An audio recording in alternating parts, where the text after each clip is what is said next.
បាទថ្ងៃនេះគឺចូល3គូទៀតហើយសិតតែឈុតធំទៀតហើយសិស្សគុណទាំងអស់គ្នាបាទនេះគឺយើងយកចាយន់មកជន់ហើយប្រភេទយន់តណ្ហាយន់សម្រាប់ហើយបាទយើងយកមកធ្វើវិធីចាក់ឋានបាទបងប្អូនណាចាក់ឋាននេះគឺឃើញអត់នេះឋាននេះគឺជាពុំឋានតណ្ហាឋានសម្រាប់ឋានរួមមេត្រីឋានរួមស្នេហាឋានរួមជីវិតហើយវត្ថុដែលយើងធ្វើនេះគឺផ្កាវទាល100មុខទឹកតែបុកហើយមិនបាញ់ទេណាបងប្អូនណានេះបុកហើយមិញហ្នឹងឯងបាទបុកឡើងជិត1ម៉ោងហើយបាទឥឡូវហ្នឹងគឺម៉ត់ហើយបាទយើងយកមកសកត់ចេញជាឋាន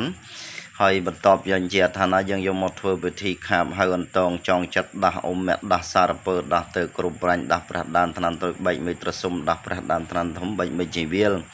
ដាស់វទា100គុំដាស់គុំពីក្នុងខ្លួនដាស់កមុនពីក្នុងខ្លាំងដាស់ទាំង3ដងមកសន្ធិដ្ឋនៅលើអឋានតណ្ហាឋានសម្រាប់អឋានរូបមតិពុទ្ធទាំងដាស់វិញ្ញាណធម្មទាំងដាស់វិញ្ញាណសង្ឃខាងដាស់វិញ្ញាណដាស់វិញ្ញាណឲ្យមានរិទ្ធមានអានុភាពមានចេស្តាមានវិញ្ញាណរស់រវើកតានក្រវ៉ានឆាប់កាយបញ្ញាប់ណាគ្រូវើយ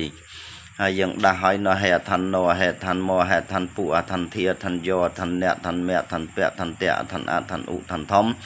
អឋានសោបតនੰហេឆាយៈឆាហេទេវតភោយើងហៅបលឹងវិញ្ញាណដ្ឋានមកស្ថិតនៅក្នុងរូបអឋានយីឈ្មោះអឋានតណ្ហាអឋានសម្រាប់នឹងឯងអញ្ចឹងយើងធ្វើវិធីចាក់ហើយបន្ទាប់ពីចាក់ហើយយើងយកមកធ្វើវិធីមួយអាទិត្យទៀតនឹងកិច្ចប្រៃពុនណាហើយសគុណទាំងអស់គ្នា